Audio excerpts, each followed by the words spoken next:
It was a quiet evening in the heart of the city, where sophistication met indulgence. The twinkling lights of a five-star luxury restaurant spilled onto the cobblestone streets, drawing in the well-dressed elite like moths to a flame. This was the Marlowe, a place known not just for its culinary excellence, but for its exclusivity, its unspoken rule that only the right kind of people walked through its polished doors. On this particular night, a man approached the entrance, his presence commanding attention without uttering a word. He was tall, dressed in a crisp button-down shirt and tailored slacks, but there was something about him that the staff couldn't quite place. Perhaps it was the color of his skin, the casual confidence in his stride, or the fact that he wasn't adorned with the usual markers of wealth, designer labels, an entourage, or a foreign accent. As he reached the door, the hostess offered him a polite but forced smile. "Good evening, sir," she said, her voice laced with practiced courtesy. "Do you have a reservation?" "I do," he replied, handing over his name. His voice was steady, calm, and unmistakably self-assured. The hostess glanced at the reservation list, her brow furrowing slightly. After a brief pause, she looked up, her smile now replaced with a flicker of doubt. "I'm sorry, sir, but I don't see your name here. Are you sure it's under this name?" "Yes, I'm certain," the man replied, his tone unwavering. "Perhaps you should double-check." Behind the hostess, the restaurant manager observed the interaction, his sharp eyes narrowing. He stepped forward, his presence adding an air of authority. "Is there a problem here?" he asked, his voice firm yet measured. The hostess hesitated, then gestured toward the man. "He says he has a reservation, but I don't see his name." The manager's gaze swept over the man, lingering for a moment too long. "I'm sorry, but we're fully booked tonight," he said. "Without a reservation, I'm afraid we won't be able to accommodate you." For a moment, there was silence. The man stood there, unfazed by the subtle dismissal. "That's interesting," he said, his voice tinged with calm amusement. "Because I called ahead and confirmed it myself."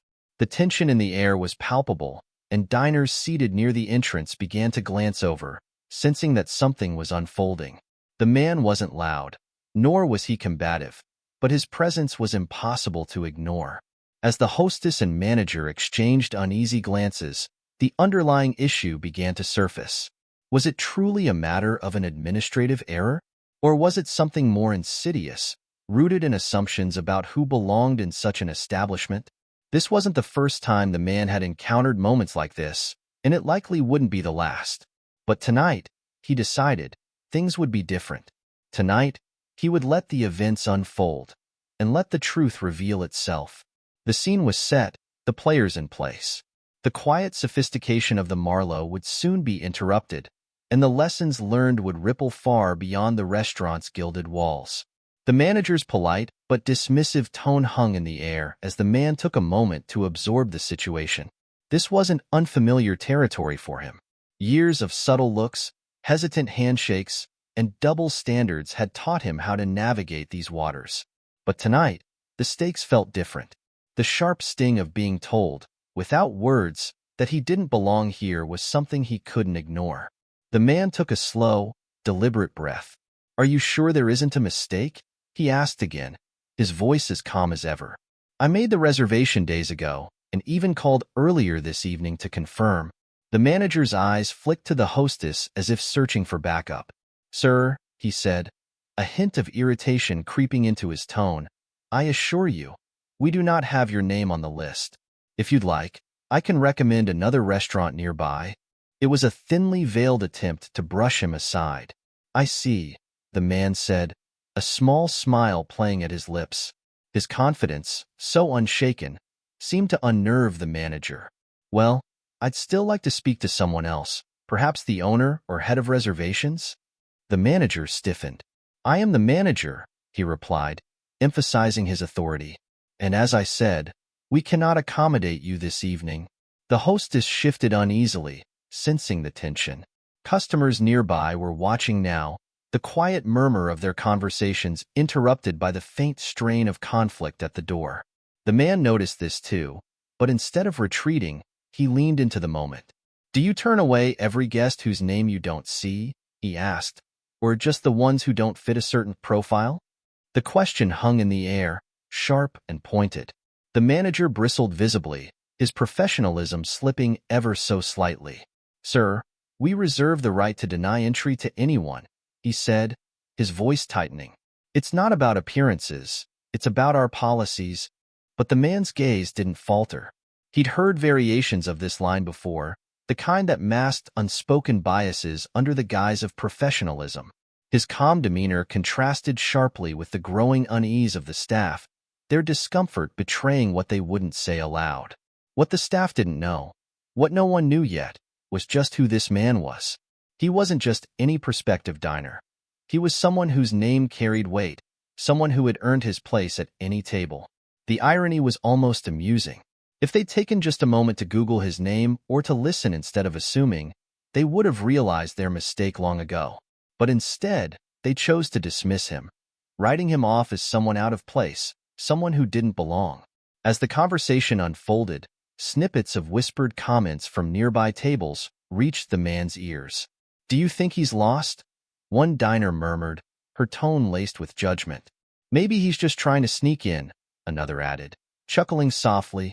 The words stung, but he didn't flinch.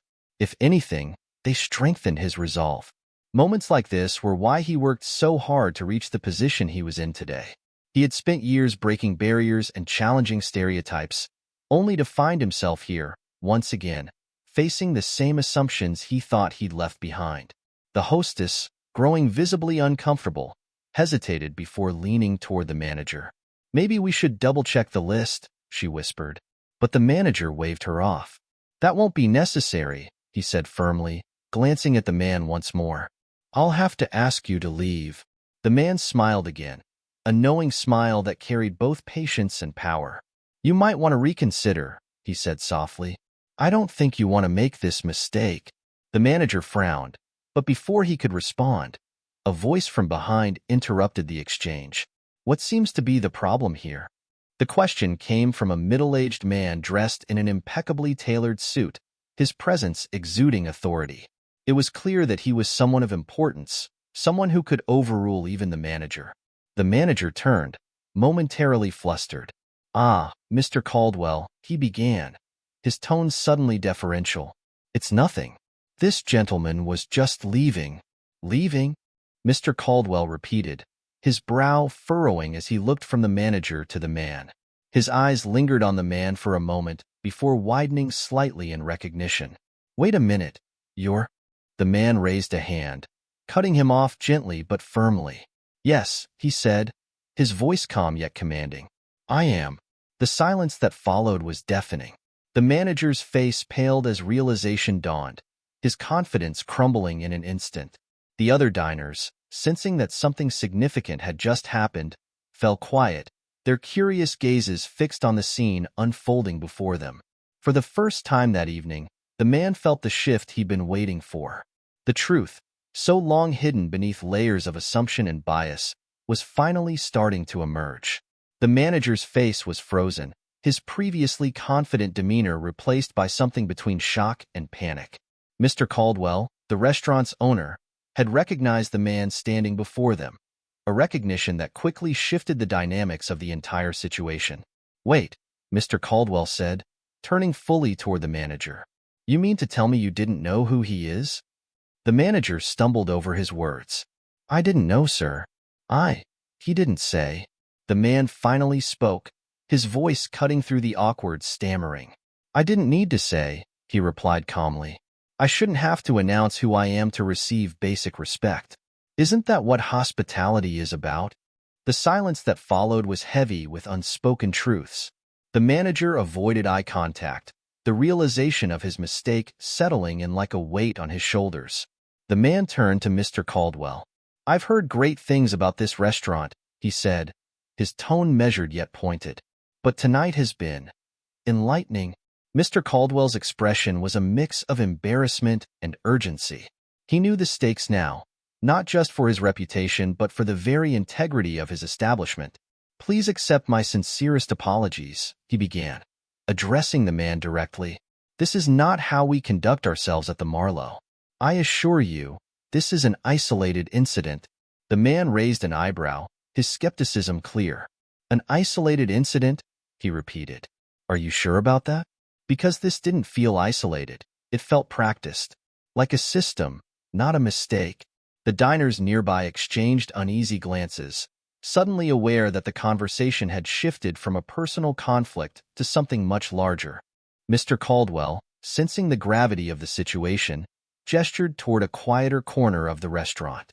Perhaps we can discuss this privately, he suggested. But the man didn't move. Why privately? He asked. This happened in front of everyone. Let's address it here in the open. There was something undeniable about his presence, an authority that demanded attention without raising his voice. The audience, now fully invested, waited to see what would happen next. At this moment, the manager, desperate to salvage the situation, interjected. If I may, he said, his voice shaky. I didn't mean to cause offense.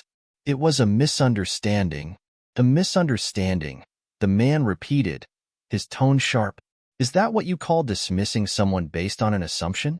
Because let's be honest, that's what this was about. You looked at me and decided I didn't belong here. Am I wrong? The manager opened his mouth to respond but couldn't find the words.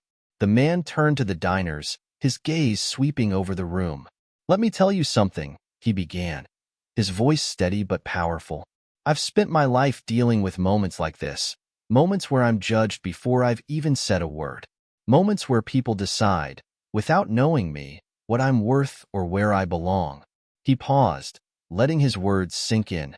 The room was silent, every pair of eyes fixed on him. I didn't come here tonight to make a scene, he continued. I came here to enjoy a meal. But what happened at this door is a reminder of how far we still have to go. Not just in this restaurant, but everywhere. His words carried a weight that was impossible to ignore. Even those who had initially dismissed him as out of place now looked at him with a mix of admiration and discomfort. Mr. Caldwell, clearly uncomfortable but determined to make things right, stepped forward. You're absolutely right, he said, and I take full responsibility for what happened tonight. Please, let me personally ensure that you have the experience you deserve. The man studied him for a moment, his expression unreadable. Then, with a small nod, he said, All right, let's see if this restaurant lives up to its reputation. The tension in the room began to ease as Mr. Caldwell gestured for the man to follow him to a private table. But before he moved, the man turned back to the manager. Let this be a lesson, he said, not just for you, but for everyone. Don't make assumptions about people based on how they look. You never know who you're speaking to or what they've achieved. The manager nodded, his face flushed with embarrassment. As the man was led to his table, the whispers in the restaurant shifted. No longer were they filled with judgment or amusement. Now they were tinged with curiosity and respect. Who was this man? What had he accomplished to command such deference from Mr. Caldwell himself?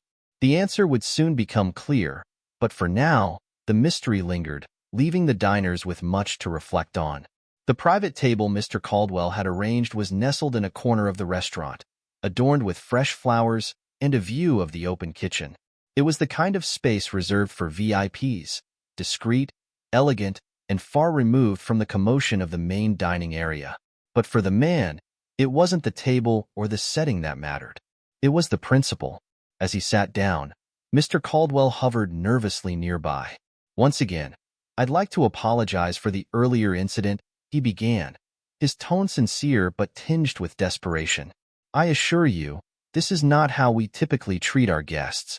The man leaned back in his chair, studying Mr. Caldwell carefully. I'm not here to hear apologies, he said. I'm here to understand how something like this happens in the first place, and how you plan to prevent it from happening again. Mr. Caldwell hesitated, clearly caught off guard. He wasn't used to being challenged like this, especially not by a guest. But there was something about the man's presence that made him realize this was not a conversation he could evade. Of course, he said quickly. We'll conduct a thorough review of our policies and ensure that all staff undergo additional training on inclusivity and cultural sensitivity. The man raised an eyebrow, unimpressed. Training, he said slowly, as if testing the word. That's a good start, but it's not enough. You see, Training doesn't address the root of the problem. It doesn't change the biases that people carry with them. Biases that show up in moments like these. Mr. Caldwell nodded, his expression growing more serious. You're right, he admitted. But what would you suggest? What can we do to ensure this doesn't happen again? The man paused, considering the question. He could have demanded any number of things: public apologies, free meals, or even a public statement from the restaurant. But he wasn't interested in superficial fixes. He wanted real change. Start by looking at your hiring practices, he said. Who are you hiring, and what kind of environment are you creating for them? If your staff isn't diverse, if they don't reflect the world outside these walls, then you're only reinforcing the same biases that led to tonight's incident. Mr. Caldwell nodded slowly, scribbling notes on a small pad he'd pulled from his pocket. And it's not just about hiring, the man continued. It's about accountability. If someone on your staff acts in a way that's discriminatory or exclusionary, there have to be consequences. People need to know that this kind of behavior won't be tolerated, not by their colleagues and certainly not by their leaders. The owner's nodding grew more vigorous. Understood, he said. I'll make it a priority to review our policies and ensure that we're fostering a more inclusive environment. But the man wasn't finished. And one more thing, he added. Don't just fix this behind closed doors. Be transparent about what you're doing. Share your progress, your challenges, and your goals with your customers and your community. Let them hold you accountable, too. Mr. Caldwell blinked, clearly not expecting such a bold suggestion. But after a moment, he nodded again, his expression resolute. You're absolutely right, he said.